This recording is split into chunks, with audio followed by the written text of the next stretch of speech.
ورحمۃ اللہ وبرکاتہ۔ نحمدہ ونصلی علی رسولہ النبی الکریم وعلی آلہ وصحبہ اجمعین، اما بعد۔ قال اللہ تعالی فی القرآن المجید والفرقان الحمید، فاعوذ باللہ من الشیطان الرجیم، بسم اللہ الرحمن الرحیم۔ ان اللہ لا یغیر ما بقوم حتی یغیروا ما بانفسہم، صدق اللہ العظیم۔ تمام تعریفیں اللہ رب العالمین کے لیے سزاوار ہے، اور بے شمار درود و سلام ہو نبی اکرم صلی اللہ علیہ وسلم کی ذات گرامی پر۔ حضرات گرامی،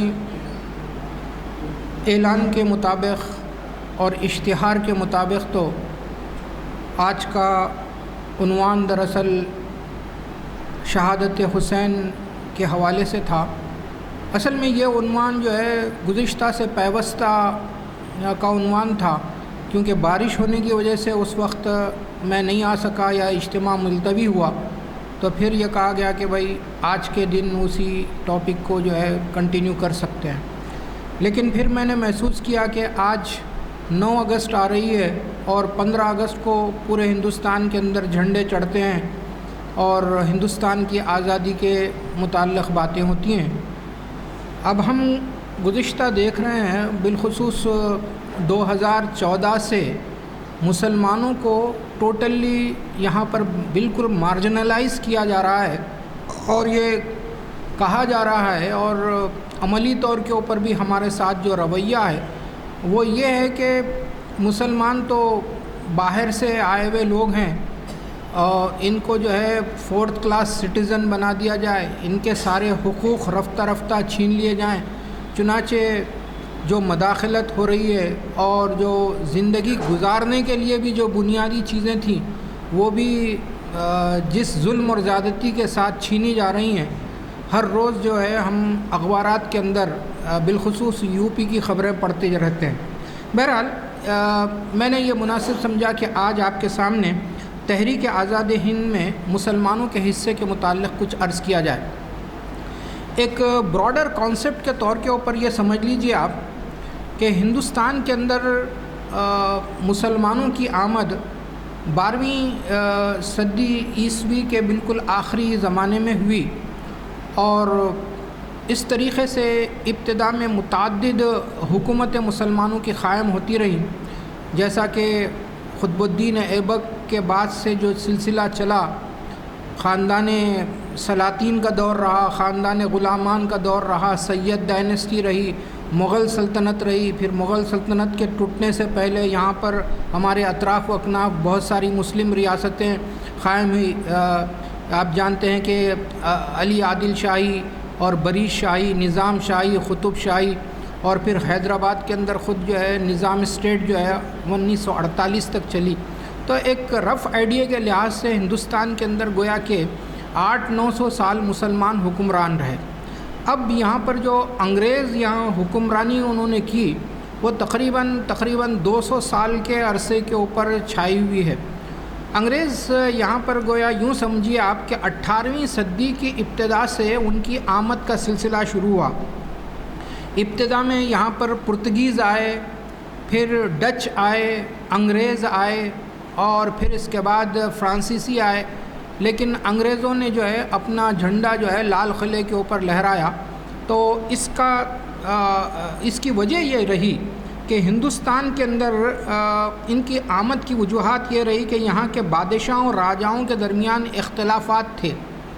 دوسری بات یہ کہ امپائر بڑی ہونے کی وجہ سے سینٹرل مرکزی حکومت اس کو کنٹرول نہیں کر پا رہی تھی، تو بہت سارے ریاستوں کے جو گورنر تھے انہوں نے اپنی آزادی کا اعلان کیا، اور اسی طریقے سے عمرہ کی عیاشیاں بڑھتی جا رہی تھیں، نظم و نسق کے اندر کمزوریاں پیدا ہو رہی تھیں، لاقانونیت بڑھتی جا رہی تھی، بددیانتی بڑھتی جا رہی تھی، زراعت اور صنعتیں بالکل نچلی سطح کے اوپر آ گئی تھیں، اور خود ہندوستان کی مملکتوں کا معاملہ یہ تھا کہ دفاع بڑا کمزور ہوتا رہا تھا۔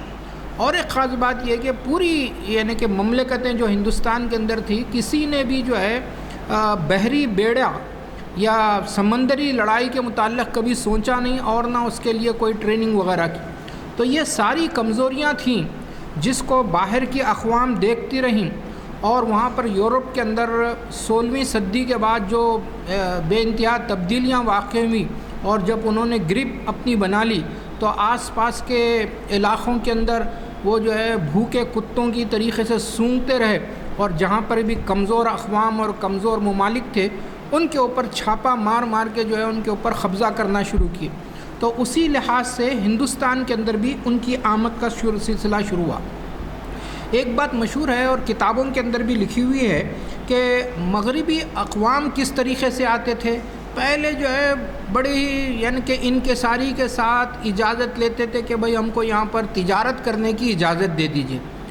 تو انگریزی جملہ کتابوں کے اندر لکھا ہوا ہے فلیگ فالوز ٹریڈ، یعنی ٹریڈ کے نام سے آتے تھے، تجارت کے نام سے آتے تھے، اس کے بعد ان کی فوجیں اور ان کے جھنڈا آ کے جو ہے اپنی اپنی حکومتوں کے اوپر حکومتوں کا اعلان کرتے تھے، یہاں پر گاڑ دیتے تھے۔ یہ ان کا معاملہ تھا۔ جب وہ یہاں پر آئے تو گویا کہ ان کی پالیسی بڑی دور اندیش پالیسی رہتی تھی، اور بڑی حکمت عملی اسٹریٹجی کے ساتھ وہ کام کرتے تھے۔ ڈپلومیسی، پیسہ، عیاری اور مکاری اور طاقت، اور پھر یہاں کے لوگوں کو جاسوسی کے لیے استعمال کرتے، اور چھوٹے موٹے نوابوں اور راجاؤں کو جو ہے وہ قرض دیتے، قرض کے جال کے اندر اپنے پھنسا لیتے، اور پھر ادھر ادھر سے جو ہے ان کو بھڑکا کر فتنے بپا کرتے، اور پھر بیچ میں جو ہے ہمدردی کے نام کے اوپر آتے۔ اس طریقے سے انہوں نے یہاں کے سارے معاملات کے اندر دخل دینا شروع کیا، اور یہ سلسلہ اسی طریقے سے 40-50 سال چلا۔ اور پھر جو ہے یعنی کہ جو بنگال کے نواب تھے سراج الدولہ، ان سے وہ یعنی کہ انگریزوں کو پسند نہیں کرتے تھے، چنانچہ ان سے جنگ ہوئی، جنگ پلاسی کے نام سے، یہ 1757 کے اندر ہوئی۔ پھر اس کے چند سال کے بعد جنگ بکسر ہوئی 1764 کے اندر، اور پھر یہ 2 جنگوں کے بعد پھر ان مسلمان بادشاہوں نے انگریزوں سے ایک معاہدہ کیا الہ آباد کے اندر 1765 کے اندر۔ اس وقت تک کہ ایسٹ انڈیا کمپنی یہاں پر قائم ہو چکی تھی، اور ایسٹ انڈیا کمپنی ایک طرف اور دوسری طرف جو ہے میر قاسم، شجاع الدولہ اور شاہ عالم جو دہلی کے تھے، ان لوگوں نے مل کر ان سے معاہدہ کر لیا تھا۔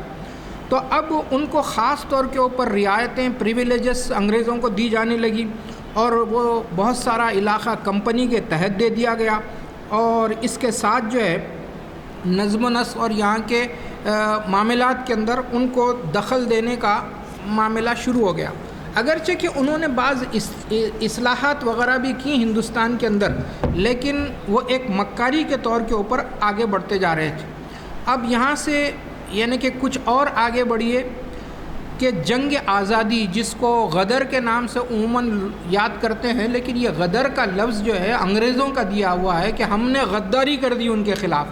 اس کو میوٹینی کا لفظ وہ لوگ استعمال کرتے ہیں، لیکن یہ غداری نہیں تھی، بلکہ یہاں پر آزادی کے لیے یہاں کی عوام اور یہاں کے حکمران راجا لوگ جو ہے انگریزوں سے اب لڑنا شروع کر دیے۔ چنانچہ آپ جانتے ہیں کہ میرٹھ کے اندر جو فوجیں تھیں، ان فوجوں کو یہ پتہ چلا کہ بھائی ہم کو جو کارتوس دیے جاتے ہیں اس کو توڑنے کے لیے جو ہے منہ سے توڑنا پڑتا ہے، اور اس کے اندر گائے کی چربی اور سور کی چربی ہوتی ہے۔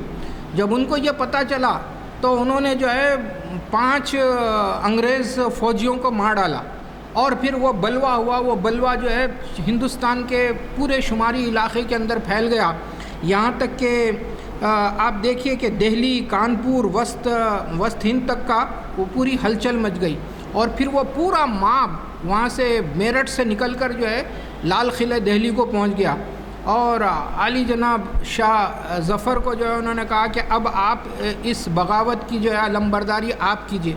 اور وہ کافی بوڑھے ہو چکے تھے بہادر شاہ ظفر، ان کی عمر اس وقت 80 سال کی ہو گئی تھی، اب وہ اس قابل نہیں تھے کہ جو ہے ان معاملات کو جو ہے ہینڈل کر سکیں۔ بہرحال کئی مہینوں تک کا جو ہے انگریزی فوجیں لال قلعے کو گھیرتی رہی، اور دونوں طرف سے جو ہے جنگ ہوتی رہی، اور اس کے اندر ہزاروں آدمی مارے گئے۔ بالآخر جو ہے بہادر شاہ ظفر ایک چھپے ہوئے راستے سے نکل کر وہاں سے ہمایوں کے مقبرے کے اندر انہوں نے پناہ لی۔ پھر ان لوگوں کی بھی جاسوسی تھی، جاسوسی کے ذریعے پتہ چلا کہ بھائی یہ جو ہے ہمایوں کے مقبرے میں، تو ایک جرنیل جو ہے ان کو کہا کہ میں آپ کی جان کی بخشش کرواتا ہوں، آپ سرنڈر کیجئے۔ بہرحال ان کو وہاں پر گرفتار کر لیا گیا، بہادر شاہ ظفر کو، اور ان کے 2 لڑکوں کو جو ہے قتل کر دیا گیا، ایک پوترے کو بھی قتل کر دیا گیا۔ اور دلی میں آپ کبھی جائیں گے تو خونی دروازے کے نام سے مشہور ہے، وہاں پر کہا جاتا ہے کہ وہ بچوں کے سر بھی لٹکائے گئے تھے۔ اور پھر ان کو جو ہے لال قلعے کے اندر لا کر ان کے اوپر مقدمہ چلایا گیا۔ مقدمہ یہ چلایا گیا کہ صاحب آپ تو ہماری پینشن کے اوپر تھے، اور پھر آپ نے ہمارے خلاف بغاوت کی، اور وہ یہ کیا وہ کیا، بہت سارے لوگوں کو اکسایا اور ہمارے خلاف آپ نے بغاوت کی، جبکہ آپ ہمارے پینشن کھا رہے تھے وغیرہ۔ لہٰذا جو ہے پابہ زنجیر ان کو جو ہے ایک غدار کی حیثیت سے ڈیل کیا گیا، وہاں سے ان کو کلکتہ لے جایا گیا، کلکتہ سے جو ہے جلا وطن کر دیا گیا رنگون کے اندر۔ اور یہ 1857 کا واقعہ ہے۔ پھر 4-5 سال کے بعد یعنی کہ 1862 کے اندر بہادر شاہ ظفر کا انتقال ہو جاتا ہے، اور وہیں پر ان کی تدفین عمل میں آتی ہے۔ چنانچہ بہادر شاہ ظفر کا ایک بڑا اہم شعر ہے جس میں کہا گیا کہ کتنا ہے بد نصیب ظفر دفن کے لیے، کتنا ہے بد نصیب ظفر دفن کے لیے، 2 گز زمیں بھی نہ ملی کوئے یار میں۔ اس کے بعد تقریباً 6 مہینے تک صاحب اتنا فتنہ و فساد مچا رہا کہ پوری کی پوری دلی کی سڑکوں کے اوپر مسلمانوں کی لاشیں تھیں، اور تقریباً 6 مہینے تک کا یہ سلسلہ جاری رہا کہ اس میں کہا جاتا ہے کہ 27,000 لوگ مارے گئے، اور 500 سے زیادہ علماء تھے جن کو جو ہے سولی دی گئی۔ تو یہ وہ چیز تھی کہ مسلمانوں کے لہو کی کوئی قیمت ہی اس کے بعد باقی نہیں رہی، یعنی کہ ہو گیا مانند آب ارزاں مسلمان کا لہو۔ اب اس 1857 کے غدر کے واقعے کے بعد مسلمان عقلی طور کے اوپر، سیاسی طور پر، معاشی طور اور معاشرتی طور کے اوپر بالکل ان کی کمر ٹوٹ گئی تھی، یعنی کہ وہ اٹھ نہیں سکتے تھے، بالکل ایسی حال ہوگا۔ اور ہر جگہ مسلمانوں کی جائیدادوں کو ضبط کیا گیا، جو حاکم تھے اب وہ محکوم ہو گئے، اور جو ہے ان کے اوپر بڑی ہی ظلم زیادتی کی گئی۔ ان ناگفتہ حالات کے اندر سب سے پہلے سر سید نے یعنی کہ قومی ہمدردی کی خاطر وہ اٹھے، اور مسلمانوں کے حق کے اندر انہوں نے جو ہے انصاف کی لڑائی لڑی، اور بہت ساری چیزیں ان کو انگریزوں سے دلائی، اور ان کی جان و مال کی عافیت کے لیے بہت ساری ان کی کوششیں رہیں۔ ان کوششوں کے اندر ایک Mohammedan Anglo Indian oriental college انہوں نے قائم کیا، جو بعد میں جا کر جو ہے علی گڑھ مسلم سٹی کے نام سے مشہور ہوئی۔ دوسرا یہ آل انڈیا مسلم ایجوکیشنل کانفرنس کی انہوں نے تشکیل دی، جو ایک سیاسی تنظیم کی حیثیت رکھتی تھی، اور پھر بعد میں یہی چیز جو ہے میں بتاؤں گا کہ مسلم لیگ کی حیثیت سے ایمرج ہوئی۔ اور ایک تہذیب الاخلاق کا بھی پرچہ سر سید نکالا کرتے تھے، جس کے اندر مسلمانوں کو جگایا جاتا تھا کہ تمہاری اگر بقا یہاں پر ہو سکتی ہے تو اپنے آپ کو بدلنا ہوگا، اپنے آپ کو ایجوکیٹ کرنا ہوگا، تعلیم یافتہ کرنا ہوگا، اور فرسودہ طریقوں کو چھوڑنا ہوگا، زمانہ بدل چکا ہے وغیرہ وغیرہ۔ اس قسم کے مضامین وہ مسلسل عام فہم زبان کے اندر تہذیب الاخلاق کے پرچوں کے اندر لکھا کرتے تھے۔ اب صاحب یہ جو بات میں کہہ رہا ہوں کہ 1857 کے بعد کے جو واقعات تھے اس لحاظ سے آپ جانتے ہیں کہ اس کے 10 سال کے بعد یعنی کہ دارالعلوم دیوبند قائم ہوا 1867 کے اندر۔ یہ ڈیٹس یاد رکھیے، یہ ہمارے بالکل ابتدائی زمانے کی چیزیں ہیں، اور یعنی کہ 1857 کے اندر غدر ہوا، اور پھر 1867 کے اندر دارالعلوم دیوبند قائم ہوا، پھر 1877 کے اندر یہ مسلم علی گڑھ یونیورسٹی کی بنیاد پڑی سمجھے۔ یونیورسٹی تو بعد میں 1920 کے اندر اس کو درجہ ملا، اور اس لحاظ سے کانگریس بھی اسی زمانے کی پیداوار ہے۔ ایک انگریز ہیوم نام کا ایک انگریز تھا، اس نے کہا کہ بھائی آپ لوگ اس طریقے سے الگ الگ رہے اور اپنے مطالبات پیش کرنے سے فائدہ نہیں ہے، بلکہ بہتر یہ ہے کہ آپ لوگ ایک جماعت بنائیں۔ چنانچہ اس نے کانگریس بنائی، اور اس کے اندر یہاں کی جتنی بھی آبادی تھی ان سب کا داخلہ تھا، ہندو، مسلم، سکھ، عیسائی وغیرہ سب کانگریس کے اندر داخل ہو سکتے تھے۔ تو یعنی کہ ہندوستانیوں کی یعنی کہ پریزنٹیشن کے لیے یہ کانگریس بنائی گئی تھی۔ اب اسی کے 4-5 کچھ عرصے کے بعد بنگال کے اندر سر سید کے جو پرانے رفقا تھے انہوں نے تنسیخ بنگال 1905 میں ہوئی. تنسیخ بنگال کے بعد مسلمانوں کا کافی نقصان ہوا، تو پھر انہوں نے جو ہے یہ سارے لوگ مل کر مشورہ کیے اور 1906 کے اندر مسلم لیگ قائم ہوئی. اور مسلم لیگ کے قائم ہونے کا مین ایجنڈا یہ تھا کہ ہم مسلمانوں کے جو مسائل ہیں ان مسائل کو ریپرزینٹ کریں گے اور ان کا تحفظ کریں گے اور ان کی مفاد کے لیے ہم کام کریں گے. گویا کہ مسلم لیگ کے اندر ایک قومی جذبے کی حیثیت سے وہ سامنے آئے تھے. اور جن لوگوں نے مسلم لیگ کو قائم کیا اس میں سر سید کے پرانے رفقا کے اندر نواب وقار الملک، سر سلطان محمد آغا، نواب سر سلیم اللہ خان، مولانا ظفر علی خان، مولانا محمد علی جوہر، نواب محمد احمد خان، آفتاب عالم، یہ سارے لوگ تھے. ان کے اندر بلا شبہ ایک مسلمان قومیت کا جذبہ ضرور تھا، لیکن یہ سب مغربی تعلیم یافتہ تھے. ان کو اسلامیات کا بنیادی علم سے وہ محروم تھے، لیکن یہ کہ اسی وجہ سے جو ہے بعد میں بہت ساری خرابیاں پیدا ہوئیں. اب یہ میں جو بات کر رہا تھا 1906 کے اندر وہ قائم ہوئی. پھر 1913 کے اندر کانپور کی ایک مسجد کو شہید کیا جاتا ہے، یہ ایک سانحہ ہوتا ہے. پھر اس کے بعد سن 1914 سے لے کر 1918 تک جو ہے جنگ عظیم اول ہوتی ہے، اور اس جنگ عظیم اول کے اندر مسلمانوں کو جو ہے بھرتی کیا جاتا ہے اور پھر اس جنگ کے اندر جھونکا جاتا ہے. ایک طرف جرمنی، آسٹریلیا، بلغاریہ تھے، ترکی تھے، اور دوسری طرف انگلینڈ، فرانس وغیرہ. بہرحال 1916 کے اندر میثاق لکھنؤ سامنے آتا ہے.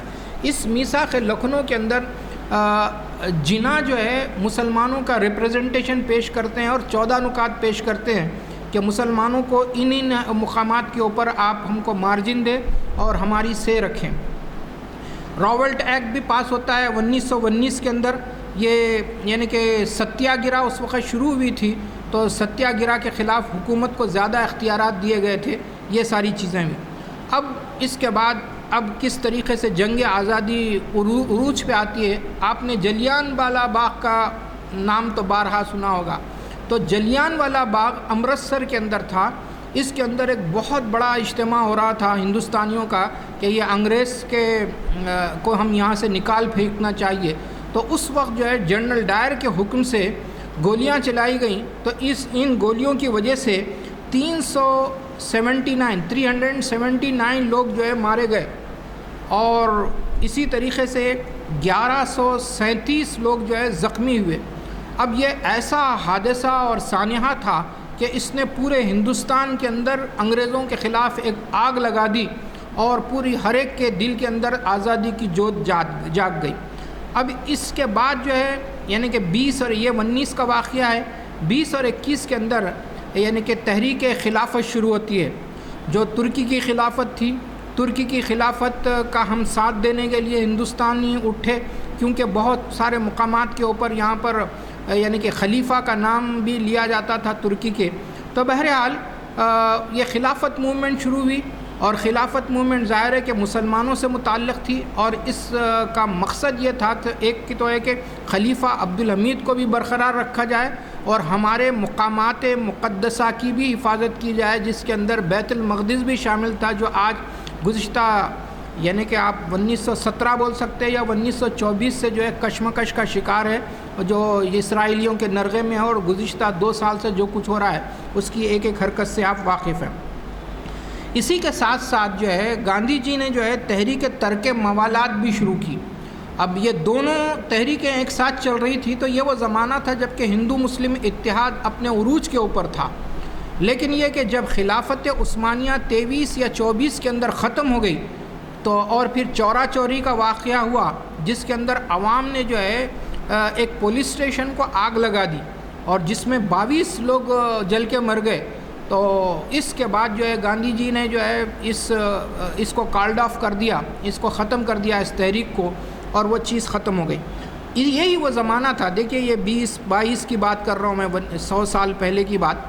تو اسی زمانے کے اندر ہندو مہا سبھا پنڈت مدن موہن مالویہ نے قائم کی، اور شدی تحریک بھی اسی زمانے کے اندر شروع ہوئی، یعنی کہ مسلمانوں کو غیر مسلم بنانے کی جو تحریک، آج جو جس کا نام جو ہے گھر واپسی دیا جا رہا ہے، اور مسلمان لڑکیوں کو بہکا کر کالجوں سے محلوں سے شادیاں کی جا رہی ہیں مندروں کے اندر وغیرہ وغیرہ، اور یہ واقعات ہر روز بڑھتے چلے جا رہے ہیں. تو اس کی ابتدا اسی زمانے کے اندر ہوئی. یہ جو ہے میں جو پورے لنکس ملا رہا ہوں ادھر سے ادھر، اس کو آپ کو کریں.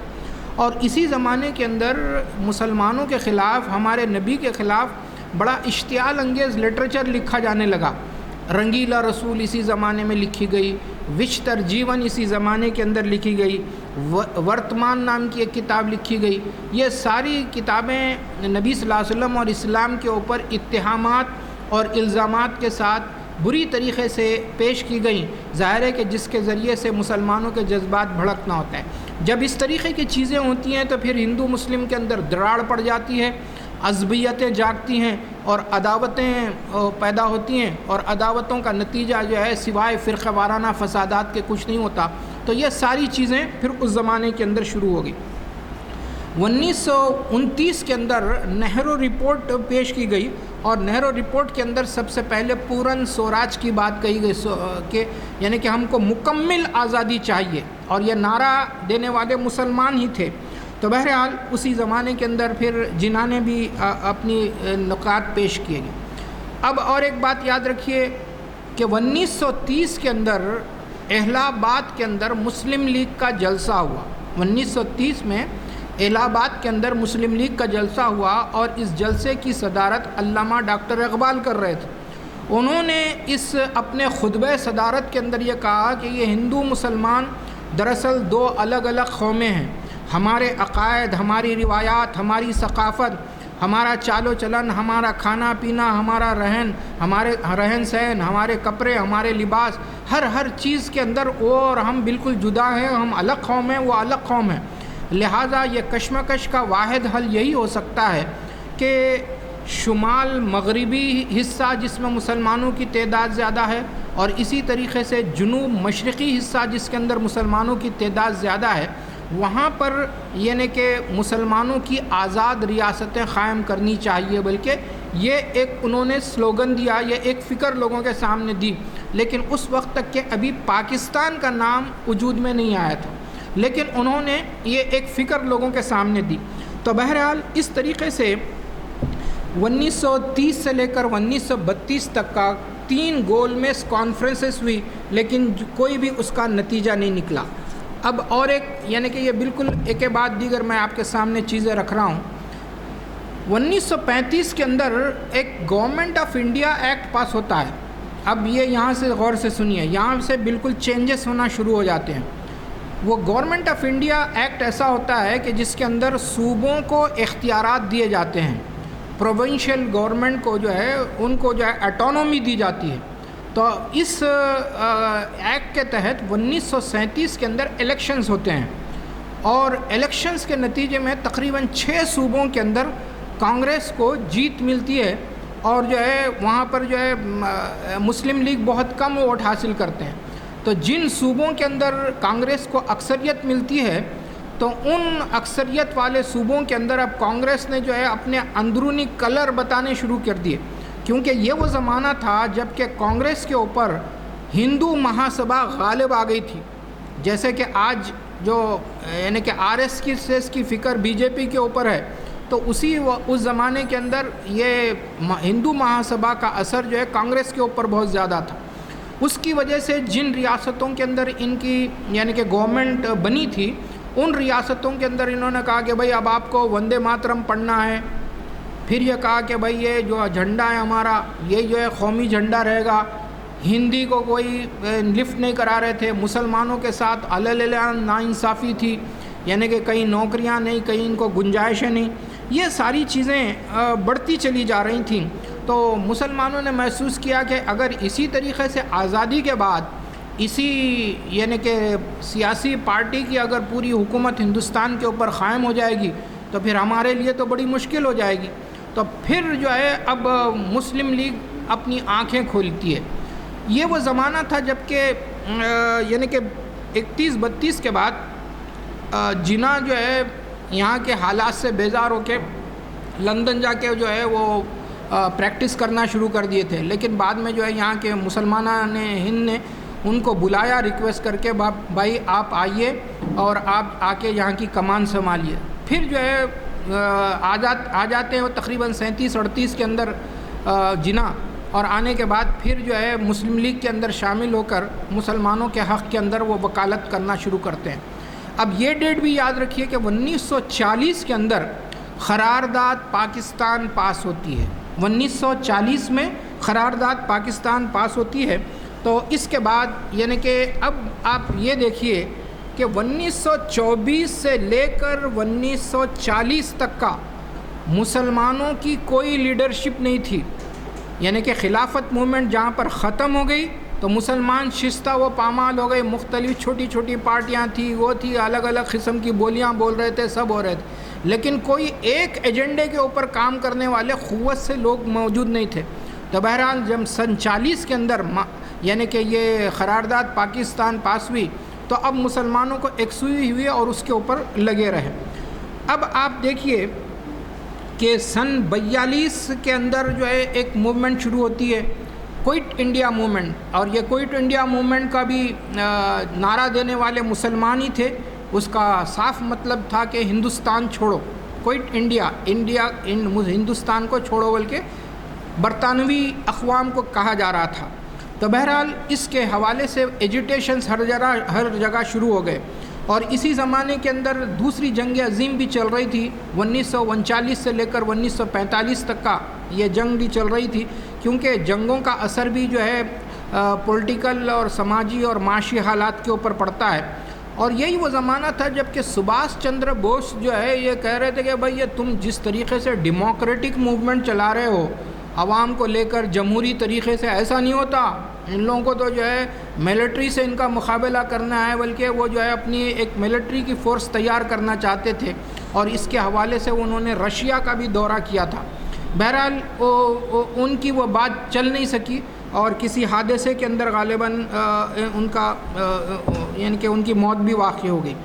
اب جیسا کہ میں نے ابھی آپ کے سامنے عرض کیا تھا کہ 1935 کا جو گورنمنٹ آف انڈیا ایکٹ پاس کیا گیا تھا، اس کے بعد سن 37 کے اندر جو الیکشنز ہوئے تھے، اس کے تقریباً 9 سال کے بعد پھر دوبارہ الیکشنز ہوئے 1946 کے اندر، اور ان الیکشنز کے اندر بھی ان علاقوں کے اندر کانگریس پھر جو ہے تھمپنگ میجورٹی کے ساتھ پاس ہوئی۔ تو اب مسلم لیگ نے جو ہے ڈائریکٹ ایکشن کا پلان بنایا اور ڈائریکٹ ایکشن شروع کر دیا۔ اس ڈائریکٹ ایکشن کے ذریعے سے کی وجہ سے بنگال، کلکتہ، بہار، یو پی میں خون ریز فسادات پھوٹ پڑے۔ یہ جو بات بتا رہا ہوں میں سن 46 کی ہے، یعنی کہ آزادی کے 1 سال 1.5 سال کے بعد۔ تو انڈیا گورنمنٹ کی پوری یعنی کہ جاسوسی اور پوری یعنی کہ یہاں کی جو پولیس فورس تھی، اس کے اوپر اب کنٹرول نہیں کر سکی۔ ظاہر ہے کہ یہ سارے اطلاعات جو ہے لندن پہنچ رہے تھے، تو لندن سے خاص طور کے اوپر ایک وفد آیا مارچ 47 کے اندر، اور انہوں نے آ کر یعنی یہاں کا جائزہ لیا اور پھر یہ بتایا کہ بھئی یہاں پر ہندوستان کے اندر مسلمانوں اور ہندو ایک ساتھ نہیں رہ سکتے، اس ملک کو جو ہے تقسیم ہونا چاہیے۔ اب ان حالات کے اندر جو فکری باتیں تھیں اس کے حوالے سے بھی میں چند باتیں بتانا چاہتا ہوں۔ مولانا مودودی اس زمانے کے اندر ترجمان القرآن نکالا کرتے تھے، اور وہ زمانہ یہ تھا کہ حیدرآباد سے یہ منتقل ہو کے جو ہے پٹھان کوٹ پنجاب منتقل ہو گئے تھے۔ تو سن 36 کے بعد سے لے کر 37، 38، 39، 40 تک کا یہ 3-4 سالوں کے اندر انہوں نے جو مضامین اس زمانے کے حالات کے اوپر لکھے، اگر آپ اس کو پڑھیں تو پھر یہ پتہ چلے گا کہ وہ سینیریو کیا تھا۔ اس کے اندر انہوں نے کہا کہ بھئی پہلے تو یہ سوال اٹھایا کہ ہم آزادی جو چاہتے ہیں تو یہ آزادی کا ہمارا مقصد کیا ہے، ہمارا نصب العین کیا ہے۔ انہوں نے کہا کہ یاد رکھیے کہ آزادی ہم کو اس لیے چاہیے کہ ہم آزادی کے بعد ایک خود مختار قوم ہوں۔ آنکھیں موچ کر جو ہے ہم جو ہے کانگریس کا ساتھ دیں گے، پھر بعد میں ہم کو کچھ بھی نہیں ملے گا، تو یہ بات درست نہیں ہے۔ پہلے ہی ہم کو بات کر لینا چاہیے کہ بھئی آزادی کے بعد ہم کو کیا مقام آپ دینے والے ہیں۔ دوسرا یہ کہ مسلمان ہونے کی حیثیت سے ہم کو اس کے اندر حکومت کے اندر حصہ ملنا چاہیے، نہ یہ کہ ہندوستانی ہونے کی حیثیت سے۔ تو گویا کہ ہمارا تشخص جو ہے ہماری جو آئیڈینٹی ہے وہ ہم کو برقرار رکھنا ہے آزادی کے بعد. کہیں ایسا نہیں ہونا چاہیے کہ بھائی آج ہم جو ہے انگریز سے لڑ رہے ہیں، انگریز چلے جانے کے بعد، انگریز کی غلامی سے آزاد ہونے کے بعد پھر ہم ہندو کی غلامی کے اندر آ جائیں گے، جیسا کہ جس ماحول کے اندر آج رہ رہے ہیں. تو یہ بات بالکل کلیئر ہونا چاہیے روز اول. پھر اسی طریقے سے انہوں نے کہا کہ بھائی ہم کو اس بات کی اجازت ہونا چاہیے کہ یہاں پر ہم تحصیل و تقسیم